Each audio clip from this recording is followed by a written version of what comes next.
स्फूर्जन्नव्ययवाङ्कुरोपलसिता भोगैः पुरस्थापितैः दीपोद्भासि शरावशोभितमुखैः कुम्भैर्नवैः शोभिना स्वर्णाबद्धविचित्ररत्नपटली चञ्चत्कपाटश्रिया युक्तं द्वारचतुष्टयेन गिरिजे वन्दे मणिमन्दिरम् आस्तीर्णारुणकम्बलासनयुतम् पुष्पोपहारान्वितम् दीप्तानेकमणिप्रदीपसुभगम् राजद्वितानोत्तमम् धूपोद्गारिसुगन्धिसम्भ्रममिलद्भृङ्गावलीगुञ्जितम् कल्याणं वितनोतु मे नवरतम् श्रीमण्डपाभ्यन्तरम् कनकरचिते पञ्चप्रेतासनेन विराजिते मणिगणचिते रक्तश्वेताम्बरास्तरणोत्तमे कुसुमसुरभौतल्पे दिव्योपधानसुखावहे हृदयकमले प्रादुर्भूताम् भजे परदेवताम् सर्वाङ्गस्थितिरम्यरूपरुचिराम् प्रातः समभ्युत्थिताम् जृम्भामञ्जुमुखाम्बुजाम् मधुमदव्याघूर्णदक्षित्रयाम् सेवायातसमस्तसन्निधिसखीः सम्मानयन्तीन्द्रिशा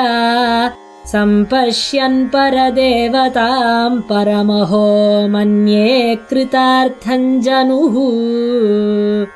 उच्चैस्तोरणवर्तिवाद्यनिवहध्वाने समुजृम्भिते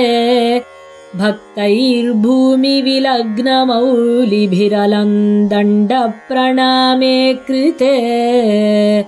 नानारत्नसमूहनद्धकनकस्थाली समुद्भासिताम्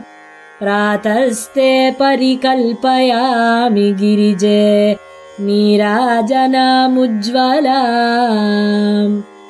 आद्यन्ते परिकल्पयामि पदयोः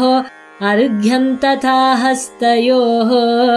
सौधीभिर्मधुपर्कमम्बमधुरम् धाराभिरास्वादय तोयेनाचमनं विधेहि शुचिना गाङ्गेन मत्कल्पितम् साष्टाङ्गं प्रणिपातमीशदयिते दृष्ट्या कृतार्थी कुरु मातः पश्य मुखाम्बुजं सुविमले दत्ते मया दर्पणे देवि स्वीकुरु दन्तधावनमिदं गङ्गाजलेनान्वितम् सुप्रक्षालितमाननं विरचयन्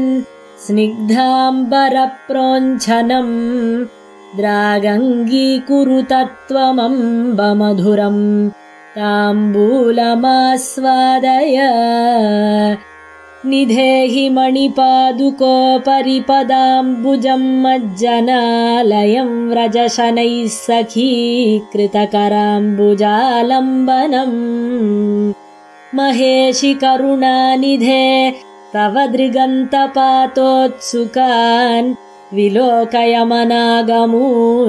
उभयसंस्थितान् दैवतान् हेमरत्नवरणेन वेष्टितम् विस्तृतारुणवितानशोभितम् सज्ज सर्वपरिचारिकाजनम् पश्य मज्जनगृहम् मनोमव कनककलशजालस्फाटिकस्नानपीठाद्युपकरणविशालम् गन्धमत्तालिमालम् स्फुरदरुणवितानम् मञ्जुगन्धर्वगानम् परमशिवमहेले मज्जनागारमेहि।